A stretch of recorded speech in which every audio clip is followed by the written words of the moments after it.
Enfin, on vous voit. Vous êtes sous la lumière. Bienvenue. Euh, L'IA, la santé. Moi, je ne vois que l'opportunité. Mais à vous de me parler de votre parcours dans tout ça. Je vois des sourires très révélateurs parce que il y a eu du chemin, beaucoup de chemin, en silence. Euh, je vais commencer avec Madame Youssel Aloui de Sanofi. Donc, Bonjour, Souhair, et ça voilà, marche. c'est bon. Donc, comment l'IA a participé à transformer la découverte des médicaments et la recherche chez vous?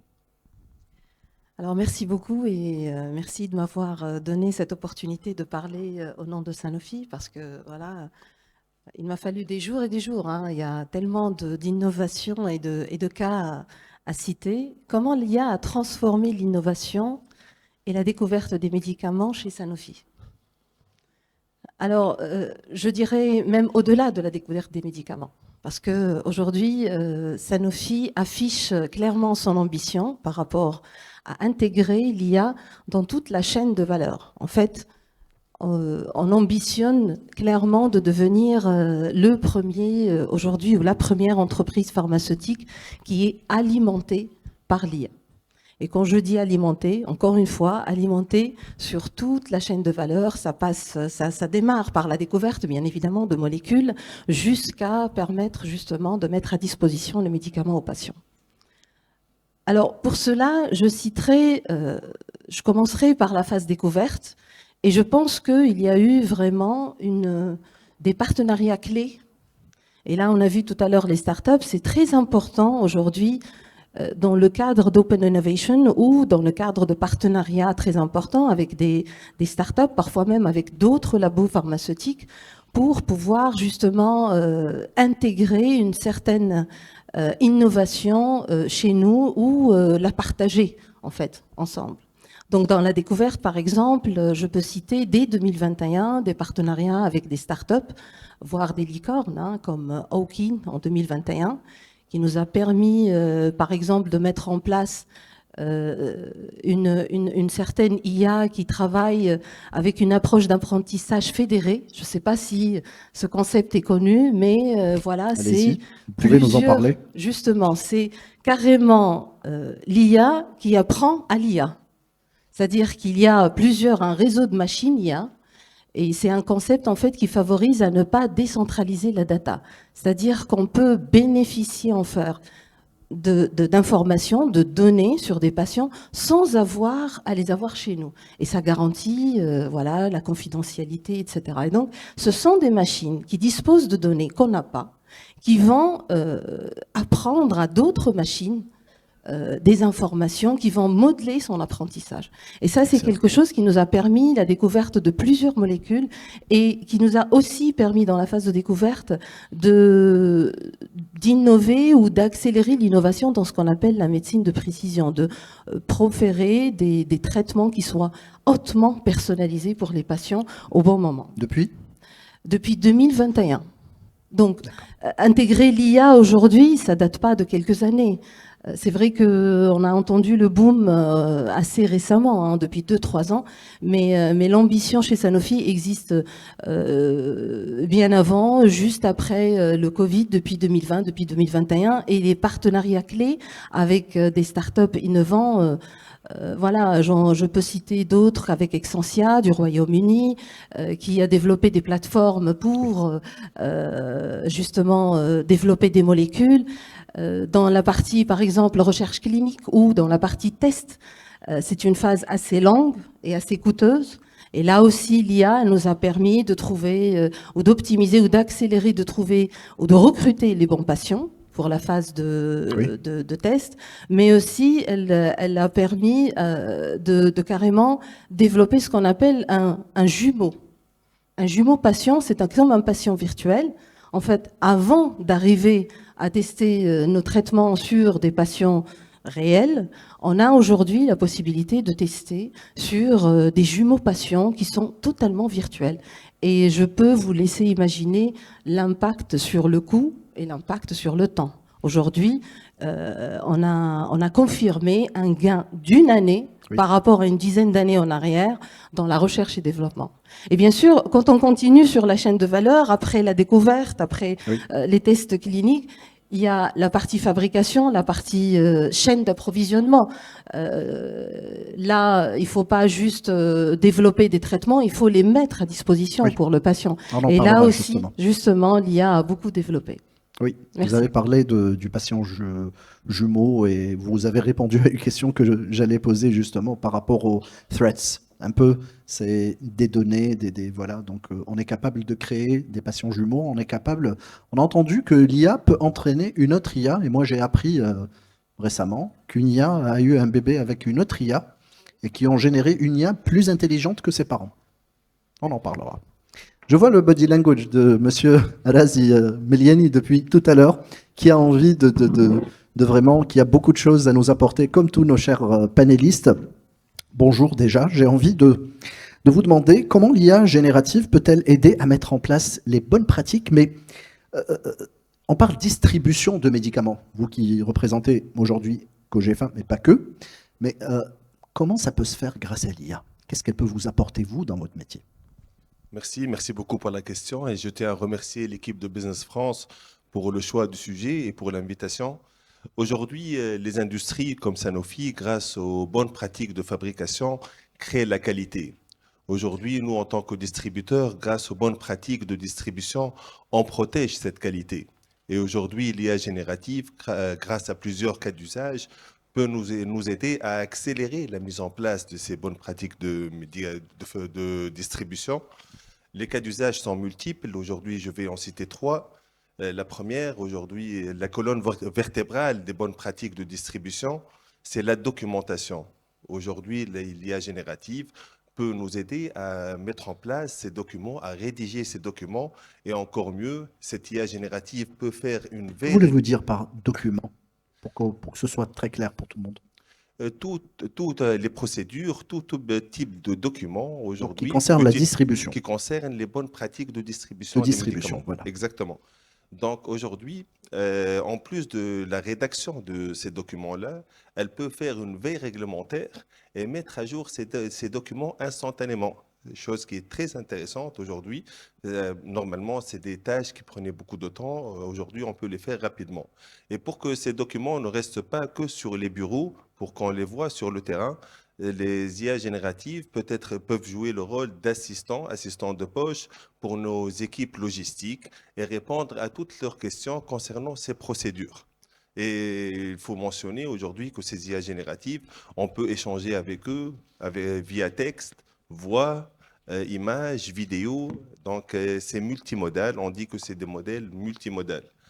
Et enfin, en dernier cas d'usage, en cas d'incident, ces IA génératives aussi pré-rédigent les rapports et nous aident à les analyser et nous proposent des solutions, ce qui est très intéressant.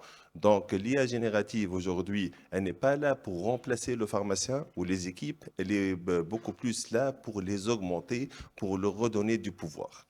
Voilà. Très bien, merci. Excellent, très clair, merci.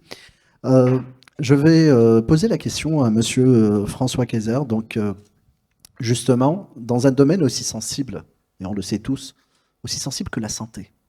Aujourd'hui, en quoi la propriété intellectuelle est-elle un levier pour accélérer et non freiner l'innovation fondée par l'IA? C'est bien ce que c'est que la propriété intellectuelle, les péripéties que ça peut générer quand on... Voilà. Aujourd'hui, en quoi elle peut accélérer et non freiner? Merci beaucoup, merci pour votre question. Effectivement, le message que j'aimerais faire passer ce matin, c'est qu'il faut voir cet outil de la propriété intellectuelle comme un véritable accélérateur et non comme un frein. L'innovation dans le domaine de la santé, en particulier avec l'usage de l'IA, ne pourrait être durable en fait que si elle évolue dans un contexte et dans un écosystème sécurisé, fiable, dans un partenariat de confiance, et c'est vraiment à ce niveau-là que la propriété intellectuelle permet de sécuriser les transactions et sécuriser les données. On en parlait tout à l'heure. Dans le domaine de la santé, c'est vraiment le nerf de la guerre. Et c'est vraiment cet outil qui va permettre de créer un climat de confiance entre les partenariats. Très rapidement, l'année dernière, on a eu une très très belle publication de la Business School de Rome, qui a démontré que pendant les 15 dernières années, l'investissement dans les actifs immatériels, donc notamment tout ce qui touche à la propriété intellectuelle, les marques, les programmes d'ordinateur, les bases de données, ont évolué 3 fois plus vite que l'investissement dans les actifs matériels. Donc on voit à l'heure actuelle que nous sommes dans une économie complètement dématérialisée, avec ces investissements dans l'actif immatériel, et il est extrêmement important de pouvoir les protéger. Et c'est cet outil, la propriété intellectuelle, qui va permettre de le faire. Donc voilà mon message aujourd'hui, voir la propriété intellectuelle comme un outil, comme un levier d'accélération, et non comme un frein, en particulier dans ce domaine de l'intelligence artificielle. Très clair, très concis. Merci beaucoup. Je vais m'adresser à Monsieur Slim Khleifi. Bonjour. Donc, face à la complexité croissante aujourd'hui de la recherche médicale, pourquoi l'IA est devenue aujourd'hui une nécessité absolue dans l'industrie? Vous en représentez une, on parle de Roche, et vous êtes lead sur la Tunisie et la Libye. C'est une nécessité aujourd'hui, ce n'est plus un luxe, n'est-ce pas? Absolument. Aujourd'hui, l'IA va être un catalyseur de l'innovation, mais ça va être indispensable à court terme déjà pour relever des défis qui vont être absolument majeurs. Parmi ces défis, déjà aujourd'hui, le défi du diagnostic. On diagnostique aujourd'hui beaucoup trop tard un certain nombre de pathologies, y compris des pathologies lourdes comme le cancer. Qu'est-ce que ça veut dire diagnostiquer trop tard? Ça veut dire bénéficier des traitements vitaux trop tard et avoir des résultats cliniques qui seront moins bons. Réduction de l'espérance de vie pour certains patients. Un autre domaine où l'IA va être absolument clé, ça va être aussi dans le domaine des data. Aujourd'hui, on voit qu'on a un nombre de data qui est absolument colossal. Il y avait une étude récente qui a montré qu'on avait chaque année plus 35% de data en plus dans le domaine de la santé qui sortait. Absolument. Et en fait, comment on fait pour analyser ces données? Comment on fait pour les trier, pour trouver des corrélations? Quelles conclusions en tirer? L'IA va être absolument indispensable dans ces éléments-là. Et puis après, c'est au niveau des parcours de soins. Nous, le laboratoire Roche, en plus de fournir des solutions thérapeutiques innovantes, on essaie aussi d'être impliqué aussi auprès de tout au long du parcours de soins. Et on voit aujourd'hui, on a des systèmes de santé qui sont sous pression. On a une explosion des maladies chroniques, le vieillissement de la population. Donc l'IA va être clé également pour pouvoir aider ces systèmes, faciliter par exemple les tâches administratives, l'organisation des soins avec la disponibilité des lits. Donc l'IA va avoir un impact concret dès maintenant dans la santé et puis des impacts effectivement sur du moyen long terme qui vont être encore plus profonds. Très bien, merci. Très clair. Moi, je pense, vous avez parlé nouvelles maladies, nouvelles recherches. Moi, j'ai pensé tout de suite à la cervicalgie à cause des écrans. On est tous comme ça. Peut-être que l'IA et le digital qui a posé le problème, il va nous trouver la solution. Enfin, il va aider. Voilà, il va nous corriger la posture, justement. Merci beaucoup. Donc, je passe à Monsieur Shihab Ramdhani. Alors, l'intégration de l'IA, justement, dans la pratique médicale est inévitable. Pour vous, comment devons-nous adapter la formation initiale des futurs médecins? C'est bien que vous êtes chargé de mission au ministère de la Santé, donc on a quelque part l'autorité qui est là, mais une autorité qu'on veut être fédératrice et qui regarde très loin, et vous l'incarnez aujourd'hui avec votre présence parmi nous. Merci Zouhair. J'ai aussi une autre casquette qui est, donc je suis président du comité d'innovation à la faculté de médecine de Tunis. J'ai aussi une autre casquette qui est président du comité d'innovation à la faculté de médecine de Tunis. Et c'est une question qui est importante. Là, donc, il faut intégrer ces technologies, l'intelligence artificielle et de nouvelles technologies, que ce soit dans la formation initiale, que ce soit pour nous, professionnels de santé, c'est crucial et c'est très important. Alors, la deuxième question, est-ce qu'il faut apprendre à tous les médecins à coder? Je le dis non. Je donne un exemple. Pour les pilotes, est-ce qu'il a besoin de... Vous lisez dans mes pensées, parce que oui, j'allais y venir. Alors, les médecins doivent-ils apprendre à coder en parallèle avec la médecine pour pouvoir être médecin? Oui. Et ce n'est pas que pour la médecine. Hein. Oui. pour les pilotes, il n'est pas demandé à un pilote de construire un réacteur d'un avion, mais savoir piloter l'avion, savoir interpréter les alarmes et si, en cas de pilotage automatique, il y a un gag ou un pépin quelque part, donc il prend les commandes. Et nous, notre vision, on a deux types de formation pour nos professionnels de la santé. Donc la formation pour tout le monde, sensibilisation à l'IA.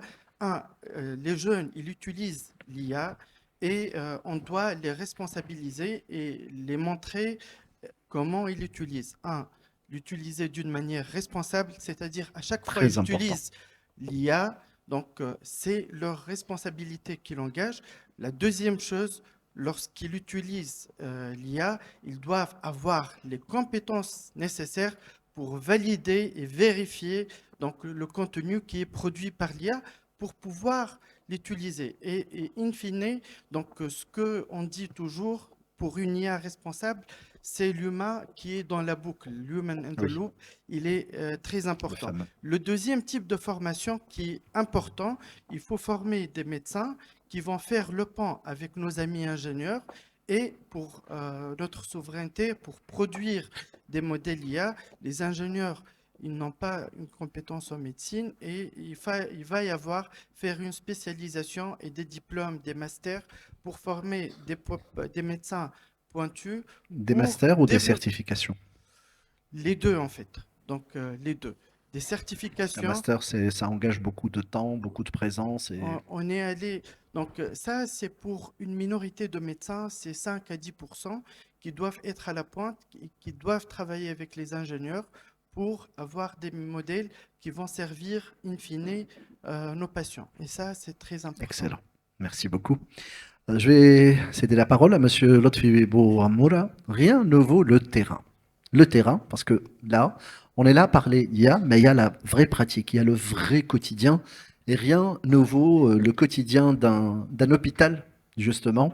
L'hôpital Farhat Hached, célèbre par ses compétences aujourd'hui, à l'ère de l'IA. Comment ça se passe? Parlez-nous. Bonjour tout le monde. Ça se passe très bien. Parce qu'on essaye de satisfaire nos patients. Parce qu'on travaille sur l'équité et l'accès aux soins. Parce qu'on travaille sur l'installation des nouvelles technologies à travers les investissements faits par le ministère de la Santé. On a passé de la médecine qui se base essentiellement sur tout ce qui est diagnostic classique vers une médecine qui se base sur les actes complémentaires qui utilisent des investissements de haute technologie, qui ont une spécialisation. On a passé par exemple, des analyses classiques conventionnelles vers des analyses plus pointues telles que les PCR, multiplex. Et c'est à travers l'intelligence artificielle et à travers de ces automates qu'on arrive à faire des thérapies ciblées et des orientations, dispensation des médicaments pour le traitement des thérapies ciblées. Et ça, on nous a fait gagner beaucoup de temps. Justement, j'allais vous poser la question pour un cas d'usage. Et là, vous avez directement donné un cas d'usage, mais j'ai envie de vous demander, l'œuf ou la poule? Est-ce que le Covid, pour le cas des PCF1, est-ce que c'est le Covid qui a accéléré les choses, qui a imposé une, entre guillemets, digitalisation sauvage et rapide? Ou est-ce que est-ce que la volonté était là? Est-ce que structurellement on était prêt?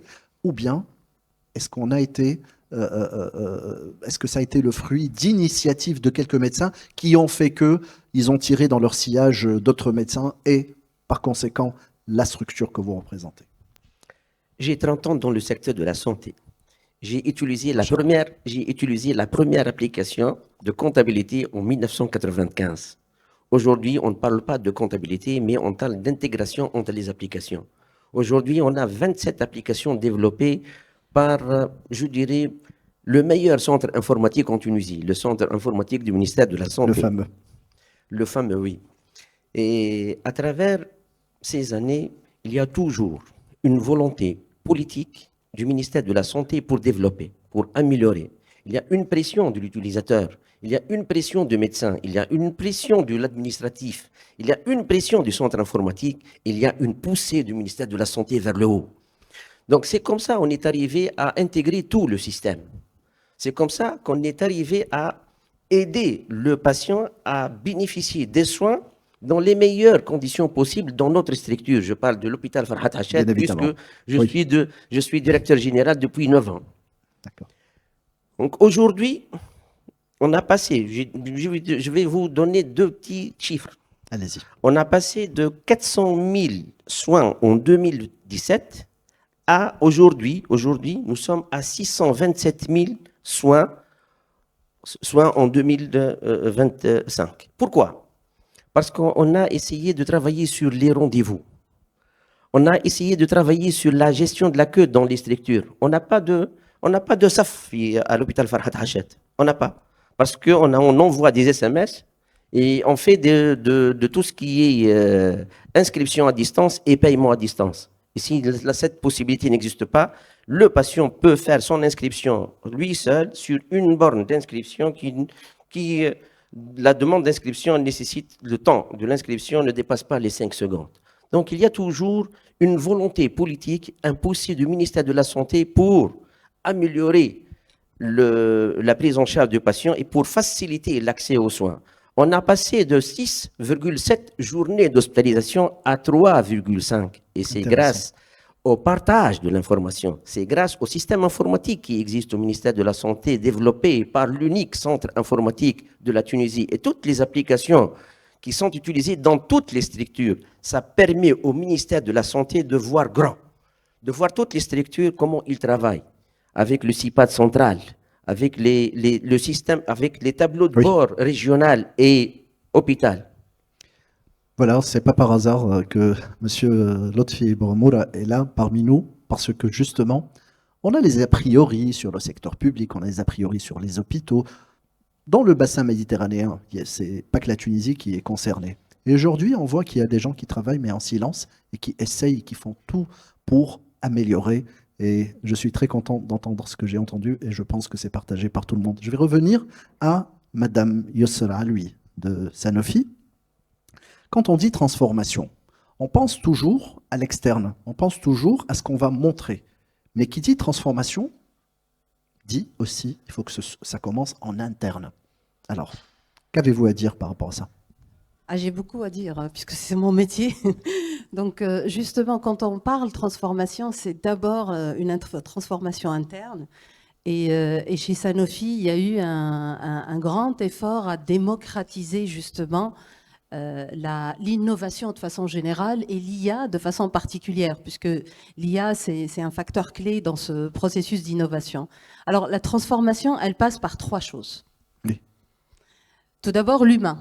Parce qu'in fine, c'est l'humain qui va utiliser tous ces outils innovants ou ces process innovants. Et là, justement, je pense que le premier panel a largement répondu à, justement, aujourd'hui, c'est bien beau d'innover, mais faut-il avoir aujourd'hui le mindset, la culture, les ways of working aussi, qui ont beaucoup changé avec l'IA.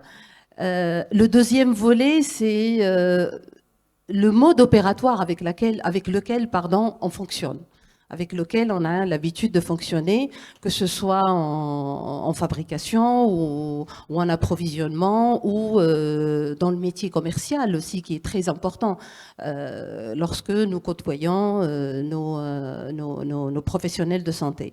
Donc là aussi, le mode opératoire, on a insufflé beaucoup d'agilité, et je sais que tu en as beaucoup parlé au tout début, mais l'agilité est primordiale et je pense que ça va de parallèle.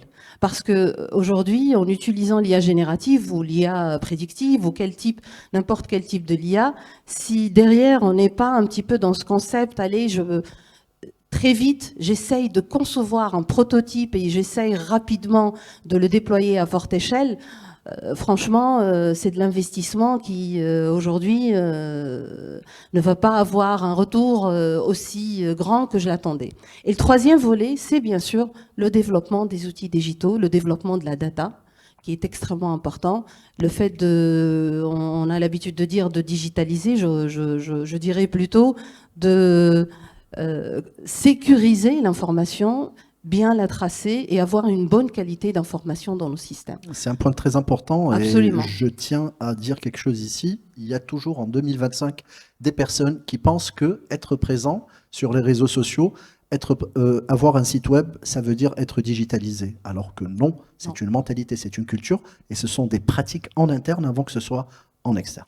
Justement, Zohaïl, c'est pour ça que au sein de Sanofi, on a développé ce qu'on appelle le Responsible EA. C'est quoi? C'est vraiment une approche très transparente, très éthique, qui nous a permis justement de pouvoir avancer, mais avancer sûrement. Et ça se base sur 5 éléments clés. On l'a dit tout à l'heure, se centrer sur le patient et sur l'humain. Aujourd'hui, c'est quelque chose d'extrêmement important. 2, c'est d'être totalement transparent. Et là, Razi a parlé justement de tout documenter, d'avoir voilà, des systèmes, je dirais, explicables, où on a une trace de pourquoi ça a été fait, comment ça a été fait, quels sont les éléments, les facteurs, etc. Que ça soit aussi basé sur l'équité. Un des éléments majeurs dans l'innovation dans le secteur de la santé, de façon générale dans le secteur de la pharma, c'est qu'aujourd'hui, il n'y a pas de distinction faite entre les patients à cause de leur secteur géographique ou de leur situation socio-économique. Ça, c'est aussi un facteur extrêmement important dans cette approche responsable. Et enfin, je pense que c'est un élément qu'on n'a peut-être pas cité, c'est l'impact environnemental. On va y venir. Ah. On va y venir. Justement, parce que l'IA aussi consomme énormément d'énergie, elle est très énergivore, et là aussi, il y a certains aspects où on devrait être assez responsable envers l'environnement.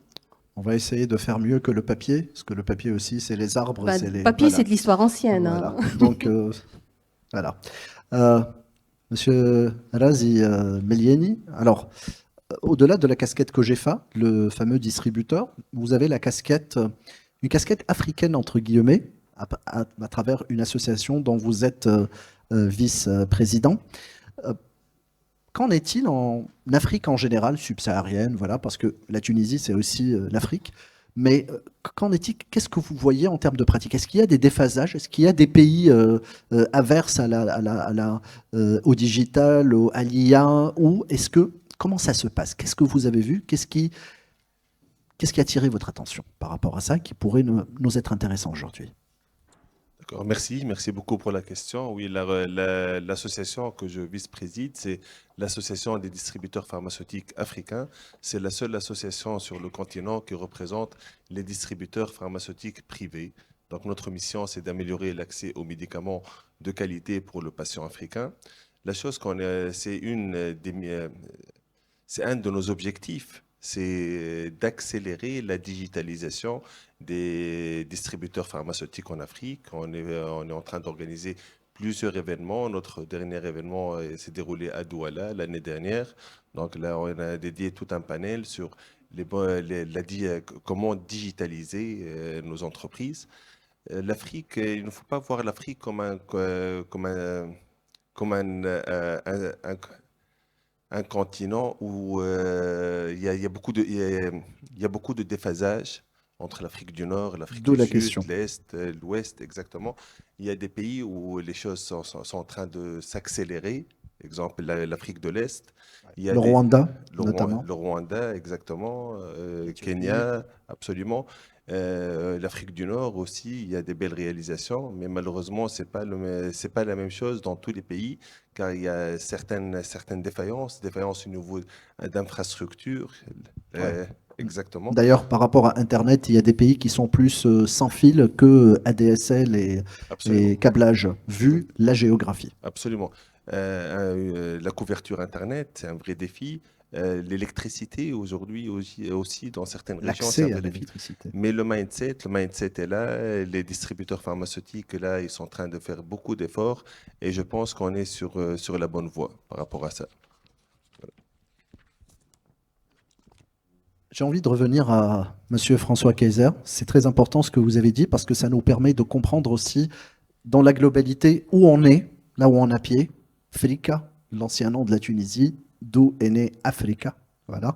Et j'ai envie de vous demander, Monsieur François Kayser, les technologies d'IA, elles posent souvent des questions nouvelles, d'où ma question.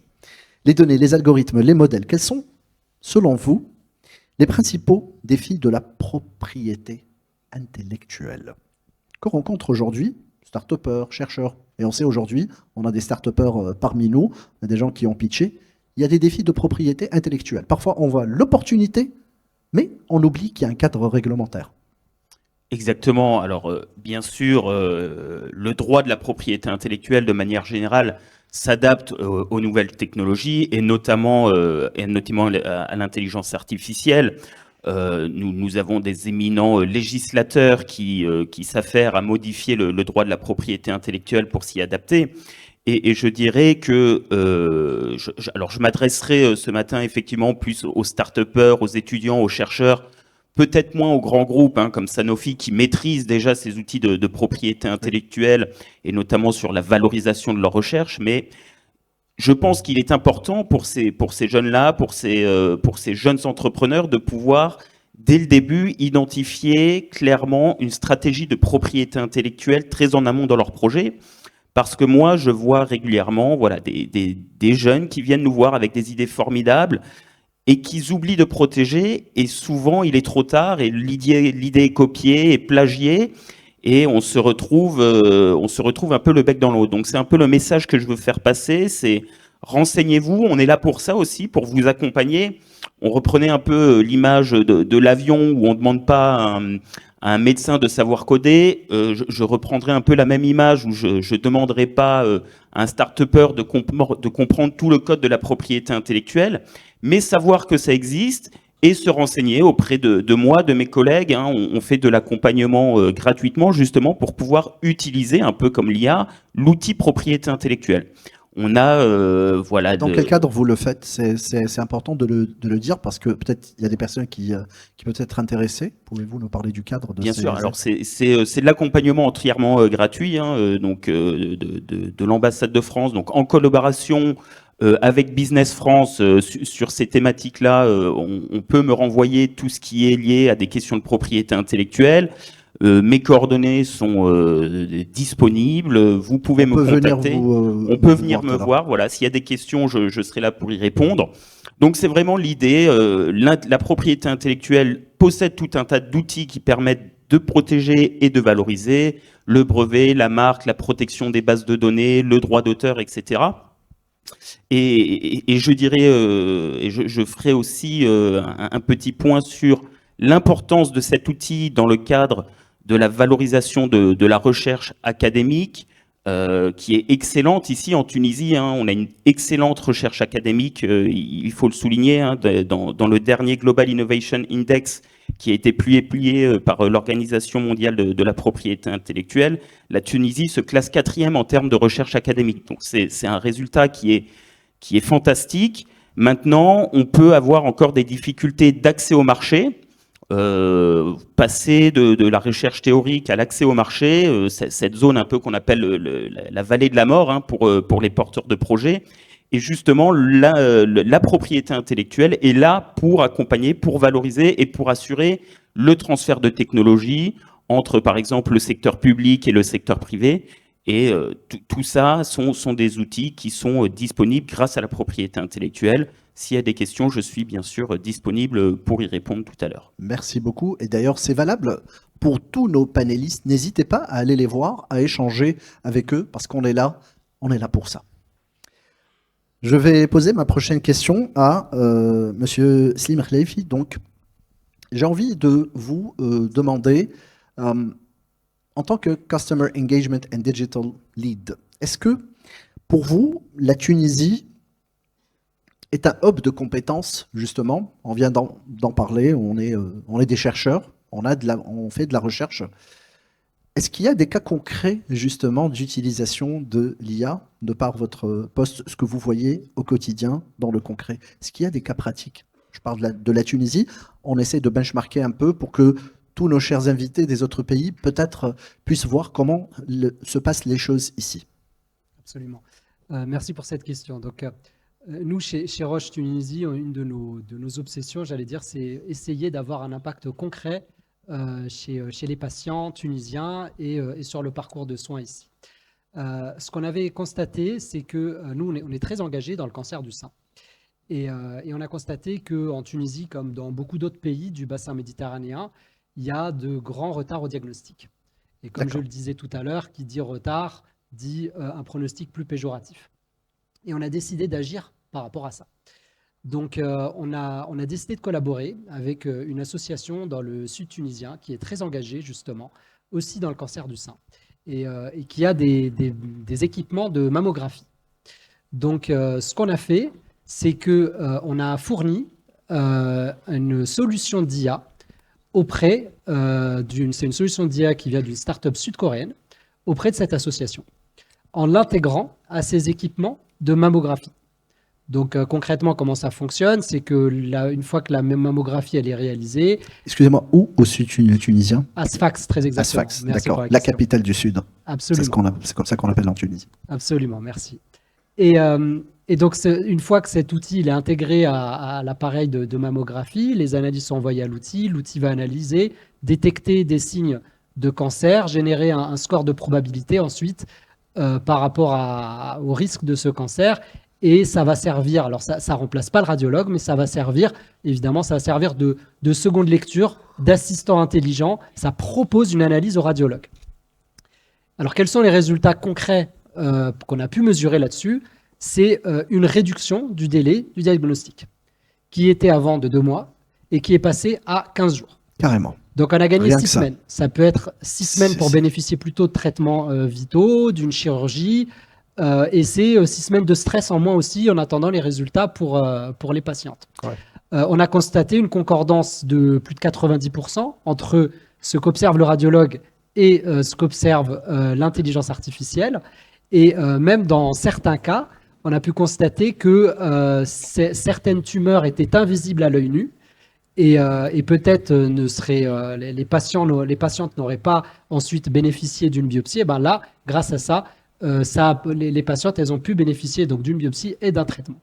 Donc, ça a été une vraie avancée. Donc, c'est un exemple concret que la Tunisie, oui, c'est un terrain fertile à l'innovation. Il y a, voilà, on peut parler de start-upers, mais il y a des associations qui sont engagées. Il y a les grandes entreprises. On est tous ici engagés pour justement améliorer le parcours de soins en Tunisie. On est fiers d'avoir fait ça chez Roche Tunisie et notre intention, c'est évidemment de continuer à développer de nouveaux projets, à d'étendre à d'autres territoires. Oui.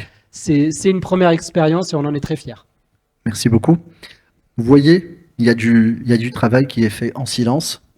Parfois, quand on parle de certaines choses, on est moins renseigné et du coup, nos avis, nos jugements, parfois sont à côté de la réalité. Et on voit là qu'il y a des gens qui travaillent, qui font avancer les choses et en silence, et on est heureux d'entendre ce qu'on entend aujourd'hui dans ce panel.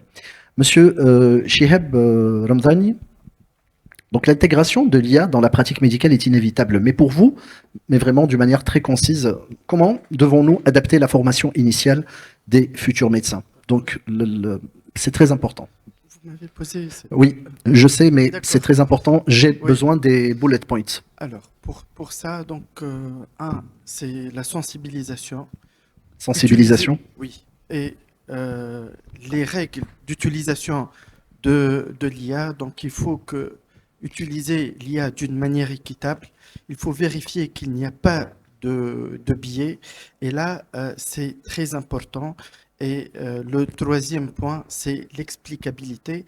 Et là, c'est très important pour nous, la confiance pour les médecins, pour utiliser cet outil, pour les patients aussi, et même ce qu'a dit tout à l'heure François Kaiser, même pour les investisseurs et pour tout l'écosystème, ça c'est très important. L'effet boîte noire?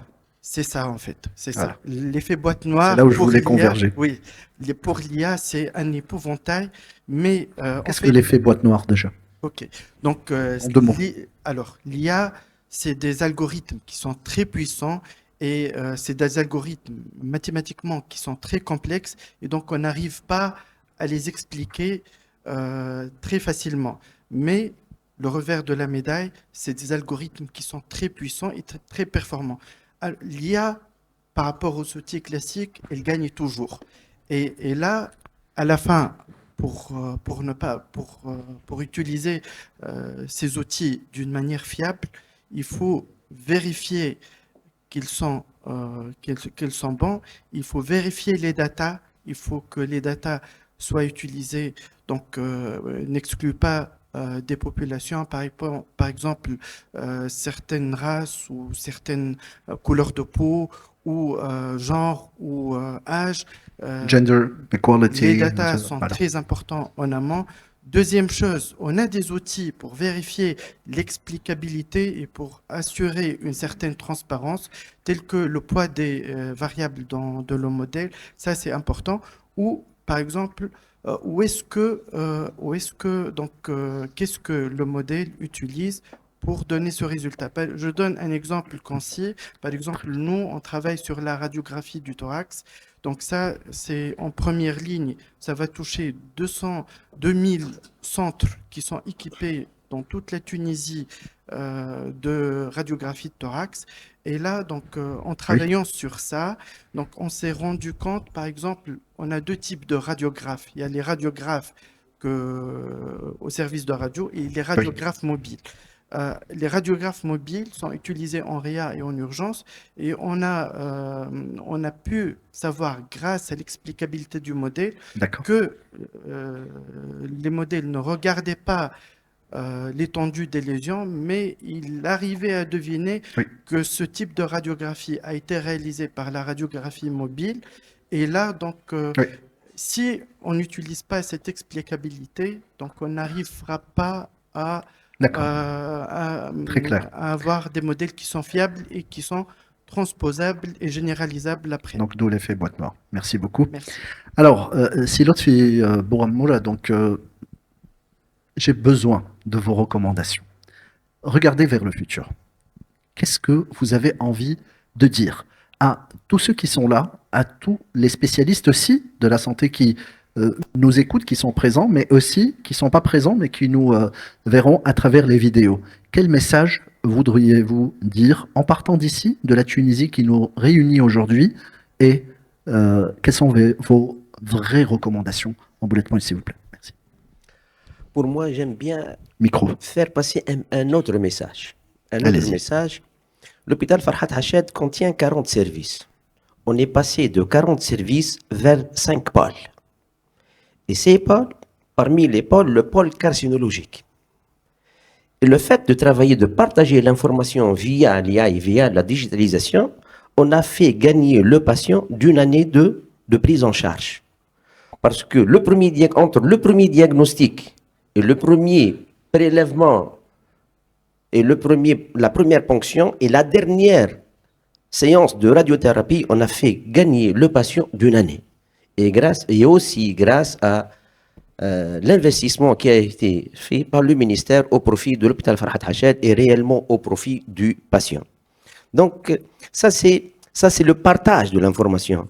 On a cassé, on a tout fait pour faciliter le partage de l'information. Parce que généralement, les définitions des structures sanitaires publiques, on les définit comme des silos. Actuellement, on n'a pas de silos à l'hôpital Farhat Hached. Ça, c'est le premier constat de l'utilisation de l'IA, de l'informatique, de la digitalisation. Pour moi et pour tout le monde, la santé n'a pas de prix. Oui. Et on doit gérer davantage le temps pour la prise en charge du patient. Et on ne peut pas gérer un temps sans l'outil informatique, sans la digitalisation. Ça nous fait gagner énormément de temps. Ça nous fait gagner énormément de temps. L'espérance de vie, la prise en charge psychologique du patient, c'est ça. C'est la gestion du temps. Donc, on doit investir davantage dans le domaine informatique, dans l'IA, pour nous, actuellement, au ministère de la Santé, tous les équipements sont connectés, au dossier informatique, au dossier médical informatisé. Et on a une information fiable, pertinente, sur le parcours du patient grâce à la digitalisation. Ça, on a une autre exigence du ministère de la Santé. C'est le codage des diagnostics à la sortie. Et c'est grâce à l'informatisation et c'est grâce à la digitalisation du service. On doit investir davantage et que le patient doit être contrôleur. Le patient doit être contrôleur. J'aime bien cette phrase. J'aime bien cette phrase parce que c'est le user. En fin de compte, c'est celui qui va... tout ça est construit pour lui. Oui. On veut qu'il soit un contrôleur de tout le système, de tout le passage, de tous les prestations Excellent. prodiguées pour assurer sa santé et pour...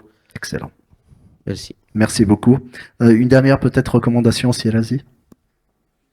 Une, deux recommandations. D'accord, Je Donc, sais que vous en avez beaucoup. D'accord, donc je vais être rapide. Donc c'est très important de rappeler que l'IA générative, c'est une technologie puissante, mais elle n'est pas encore stable, elle n'est pas encore arrivée à maturité. Donc c'est important de commencer par des petits projets, pas de gros projets, des petits projets. Donc think big, start small. Voilà. Merci beaucoup. Monsieur François Kaiser, recommandation.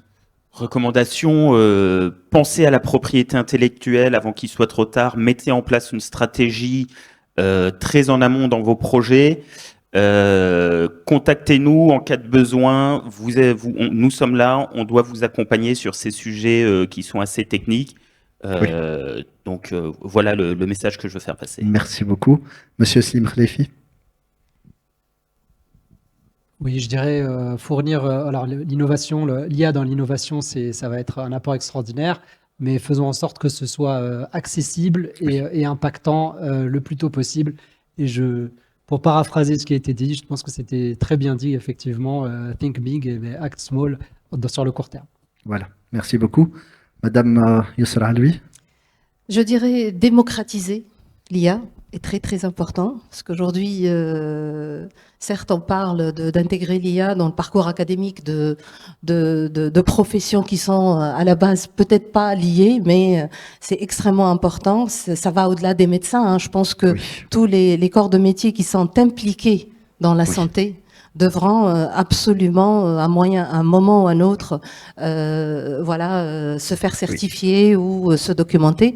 Et deuxième volet aussi, l'agilité des systèmes, l'agilité des personnes. Le mot qui revient. Je pense, dans le secteur de la santé, on a toujours en tête de prodiguer le meilleur soin pour le patient. Oui. Et donc, le facteur temps, si Lotfi l'a dit tout à l'heure, c'est quelque chose d'extrêmement important et l'agilité, justement, répond extrêmement à ce point-là en particulier. D'accord, merci beaucoup. Peut-être un mot, une recommandation. Alors, validation clinique, audit des systèmes IA sur validation clinique et audit de ces systèmes IA sur le maximum de ce groupe. Excellent. Merci beaucoup à notre cher panel, le panel Accélérer l'innovation dans le domaine de la santé